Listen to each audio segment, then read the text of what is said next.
Bienvenue à tous. Comment optimiser la contribution de la diaspora au développement national? Le Togo fait un pas de plus pour attirer ses ressortissants vivant à l'extérieur. Une maison dédiée à la diaspora vient d'être inaugurée à Lomé. Pour évoquer toutes ces initiatives, je reçois pour vous Safiou Radji. Vous êtes coordonnateur du guichet Diaspora au Togo. Merci d'avoir répondu à notre invitation. Je vous remercie, Cheikh Gaëtan, pour votre invitation. Monsieur Radji, une maison dédiée à la diaspora est inaugurée ce 25 novembre par le chef de la diplomatie togolaise.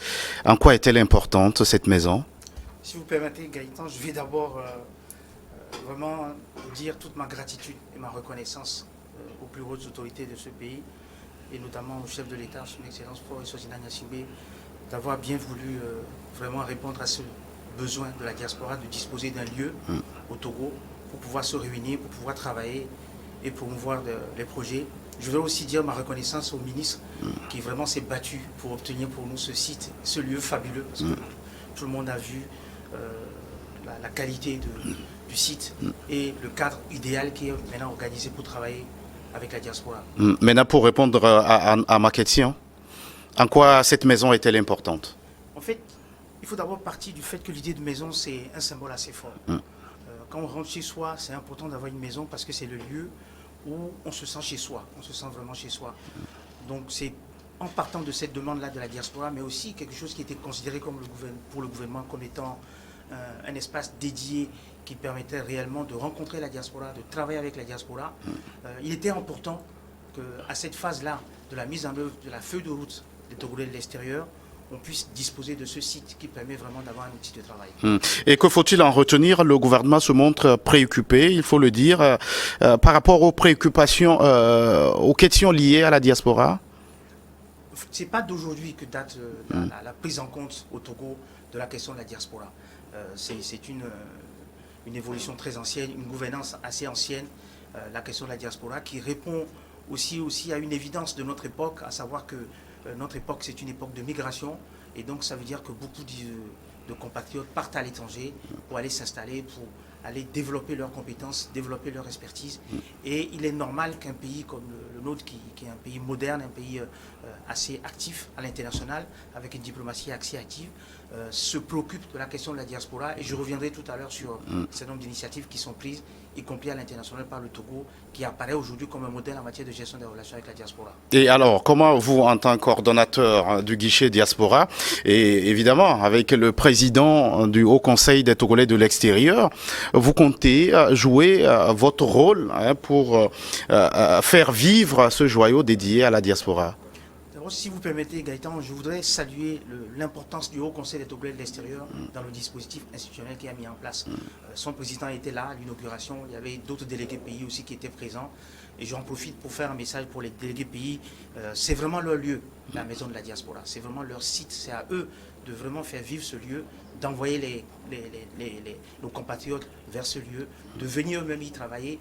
Et l'objectif qui nous est fixé, qui nous est assigné par les autorités, c'est de faire en sorte que chaque Togolais qui vient au Togo puisse faire l'objet d'un accueil particulier, qu'on s'occupe de manière distincte de chaque Togolais, afin qu'il puisse repartir en se disant que désormais, on a un lieu à nous, et en plus du fait d'avoir un lieu, on a un lieu où on s'occupe de nous, et les services qui sont rendus nous sont d'une certaine qualité. Donc c'est ça ce que les autorités attendent de nous, qu'on fasse de la maison de la diaspora une maison de service, une maison d'assistance aux Togolais de l'extérieur. Alors le but, c'est d'optimiser la contribution, comme on l'a dit, de la diaspora au processus de développement du pays. Alors ma question, c'est de savoir quelles sont ces contributions de la diaspora que le Togo veut voir prospérer aujourd'hui. Si vous permettez, Gaëtan, si je devais donner toute la litanie de ce que apporte la diaspora sur votre antenne, ça nous prendrait plus d'une journée. Et je ne dis pas ça pour exagérer ce que fait la diaspora. Tout le monde le sait dans sa famille, à commencer par les transferts financiers que nous recevons les uns et les autres.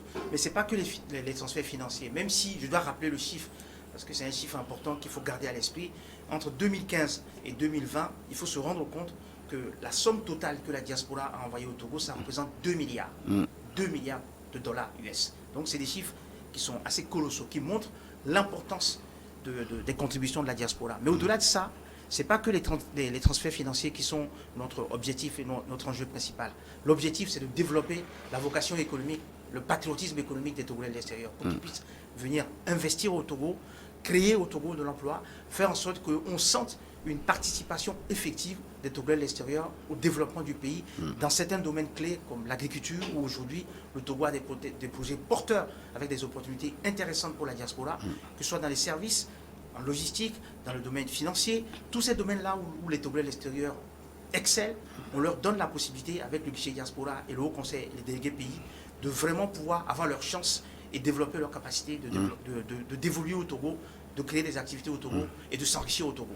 Alors où le Togo promeut la plateforme industrielle d'Aditi Copé, est-ce que vous pensez que c'est une aubaine pour la diaspora? C'est une aubaine pour la diaspora parce que j'ai souvent coutume de dire que ce qu'on offre aux investisseurs au Togo, c'est d'abord aux Togolais de l'extérieur qu'on l'offre. Toutes les opportunités qui sont présentées vis-à-vis des investisseurs étrangers, moi je considère que les premiers bénéficiaires de ces opportunités, de ces facilités, ce sont nos Togolais qui vivent à l'extérieur. Parce que eux, en plus du fait qu'ils veulent venir investir au Togo, ils ont l'attachement patriotique, ils ont l'attachement à la terre, ils ont l'attachement au pays, qui fait qu'ils peuvent mieux investir quand ils se décident de faire quelque chose pour leur pays. Donc, l'aspect attachement au pays me semble important à promouvoir, à accentuer, surtout à notre époque où la solidarité devient une valeur importante.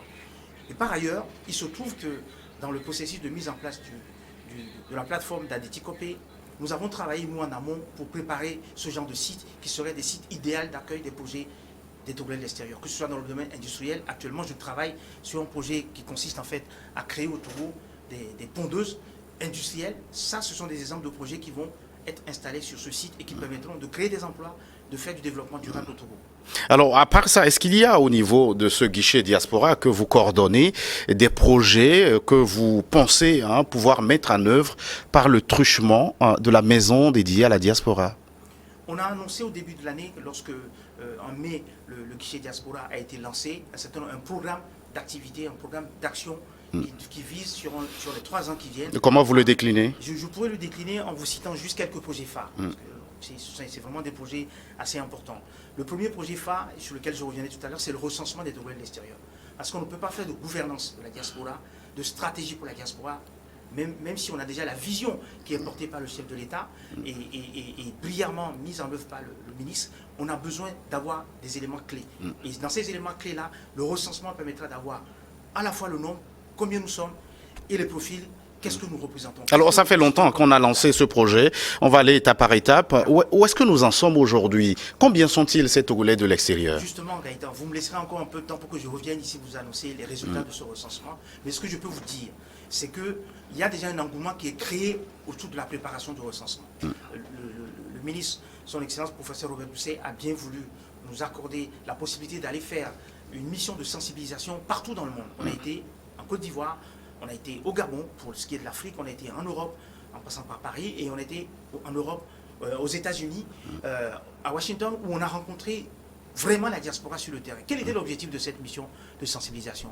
C'est de faire en sorte que l'outil qui est préparé soit l'outil de la diaspora, que la diaspora puisse vraiment avoir une vision claire des objectifs de ce recensement, qui puisse adhérer au processus de recensement et qui puisse donner aussi des indications, des recommandations et des correctifs, même s'il le faut, à l'outil, pour que ce soit l'outil de la diaspora qui sera utilisé pour faire le recensement. Mais l'objectif ultime de ce recensement, j'insiste là-dessus, c'est d'abord faire le point sur le nombre que nous sommes, identifier les compétences pour pouvoir les placer au Togo, à l'extérieur et dans la multinationale, mais c'est de pouvoir aussi disposer d'une base de données avec un data center qui est hébergé effectivement au sein de la maison de la diaspora. Et à part le recensement, quel autre projet portez-vous pour la diaspora? Un des projets importants sur lequel l'autorité insiste actuellement pour qu'on travaille, c'est de créer un répertoire, un réseau de tous les entrepreneurs togolais, qu'ils soient au Togo et qu'ils soient à l'extérieur. Les Togolais de la diaspora ont cette qualité d'être souvent aussi des entrepreneurs. Donc ce qu'on veut, c'est mettre en place cette plateforme entrepreneuriale qui leur permettrait de dialoguer pour que ceux qui sont déjà installés au Togo, ceux qui ont déjà fait l'expérience du retour au pays pour travailler, soit temporairement, soit de manière durable, puissent être les conseils, les guides, les premiers avocats qui défendent l'intérêt de venir investir au Togo. Donc cette mise en relation-là, c'est une des plateformes essentielles sur lesquelles l'autorité a demandé qu'on travaille. Le deuxième projet important, qu'on traite d'ailleurs avec un département du ministère qui s'occupe du placement des Togolais de l'extérieur, c'est de veiller à ce qu'on identifie les potentiels à forte valeur ajoutée parmi la diaspora, pour qu'on puisse les positionner sur des postes qui sont disponibles au Togo, comme je le disais tout à l'heure, que ce soit pour les agropoles ou d'autres projets qui sont en cours dans le cadre du programme Plan Togo 2025, ou que ce soit dans les multinationales ou dans les institutions internationales où le Togo a des places que les Togolais de l'extérieur pourraient occuper comme les nationaux qui restent à l'intérieur du pays. Le troisième projet que je pourrais citer, c'est qu'on essaye de voir comment on peut préparer même une plateforme qui permettrait aux jeunes porteurs de projets, d'entreprises, de venir bénéficier du statut d'un start-up qui leur permettrait de déployer leurs projets en étant sûr d'avoir un encadrement sécurisé, d'être sûr d'avoir les meilleures trajectoires pour leurs projets d'entreprise. L'idée, c'est qu'on fasse en sorte que venir créer une entreprise au Togo soit le meilleur projet pour les gens de la diaspora. Alors, vous dites être allé en contact avec vos compatriotes de la diaspora.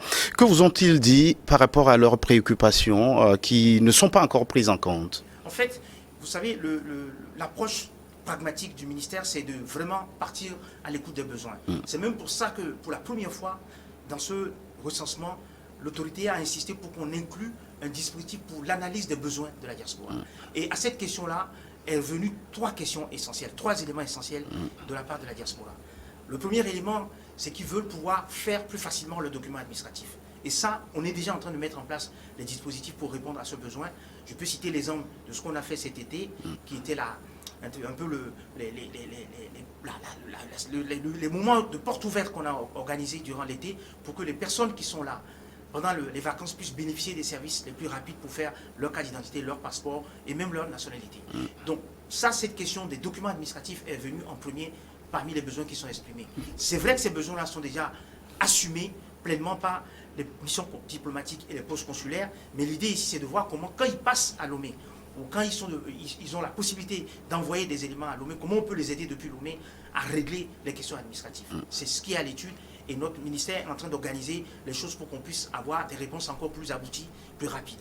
Le deuxième élément de demande qui est fait de la part de la diaspora, c'est comment on va les accompagner dans la mise en œuvre de leurs projets, que ce soit des projets professionnels, que ce soit aussi des projets privés, notamment dans l'immobilier.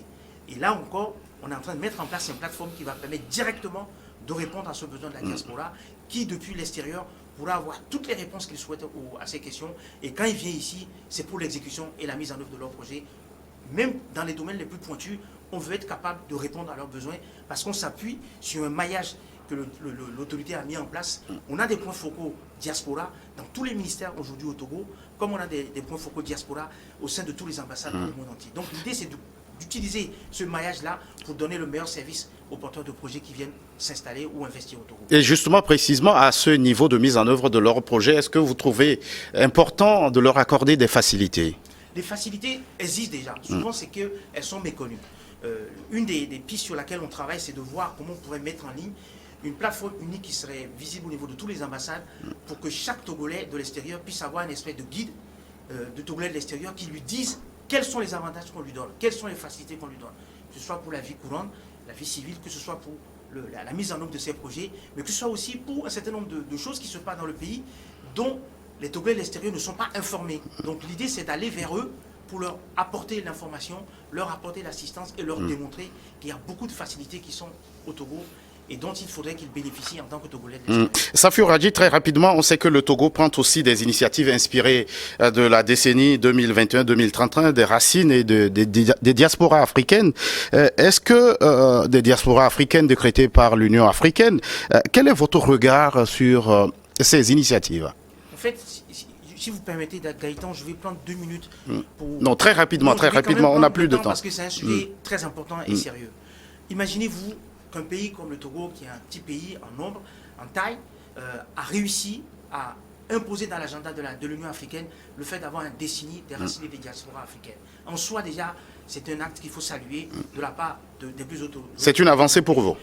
Et en plus, ce qu'il faut savoir aussi, c'est que cette démarche a permis au Togo d'imprimer un leadership. Un leadership qui vient de la vision du chef de l'État de notre pays, qui consiste en fait à dire que la diaspora doit être considérée comme un acteur stratégique du développement durable du continent. Et un des projets les plus importants sur lesquels nous travaillons actuellement, c'est de faire en sorte qu'un Togolais ou un membre de la diaspora, quel qu'il soit dans le monde, ou un afro-descendant qui a un projet, puisse avoir un guichet qui est la décennie qui lui permet de réaliser son projet et d'apporter ses contributions à ce continent. On l'a compris très rapidement, avant qu'on ne se sépare, est-ce que vous avez un message particulier à adresser à cette diaspora togolaise? En quelques secondes. La diaspora togolaise avait au pays quelque chose que l'on devait reconnaître comme étant important, c'est qu'il y avait une vision qui était portée par le chef de l'État. La diaspora avait, selon moi, un visage qui était porté par le ministre, qui parlait beaucoup de la diaspora dans les instances. J'ai été témoin durant les négociations à CPUE de comment il a porté les questions de migration. Très rapidement. Maintenant, la diaspora a une maison au Togo où tout est possible. C'est à nous de faire en sorte que les opportunités qui sont là, on puisse les exploiter et qu'on puisse vraiment être fiers d'être Togolais parce que aussi on apporte à la contribution qu'il faut au développement de notre pays. Safiou Radji, vous êtes coordonnateur du guichet Diaspora au Togo. Merci d'être passé sur ce plateau. C'est moi qui vous remercie, Gaëtan, mais vous ne m'avez pas laissé assez de temps pour parler de ce. On aura l'occasion d'en parler plus tard. Merci à vous qui êtes restés à notre compagnie. À très vite pour un autre numéro de votre émission Focus.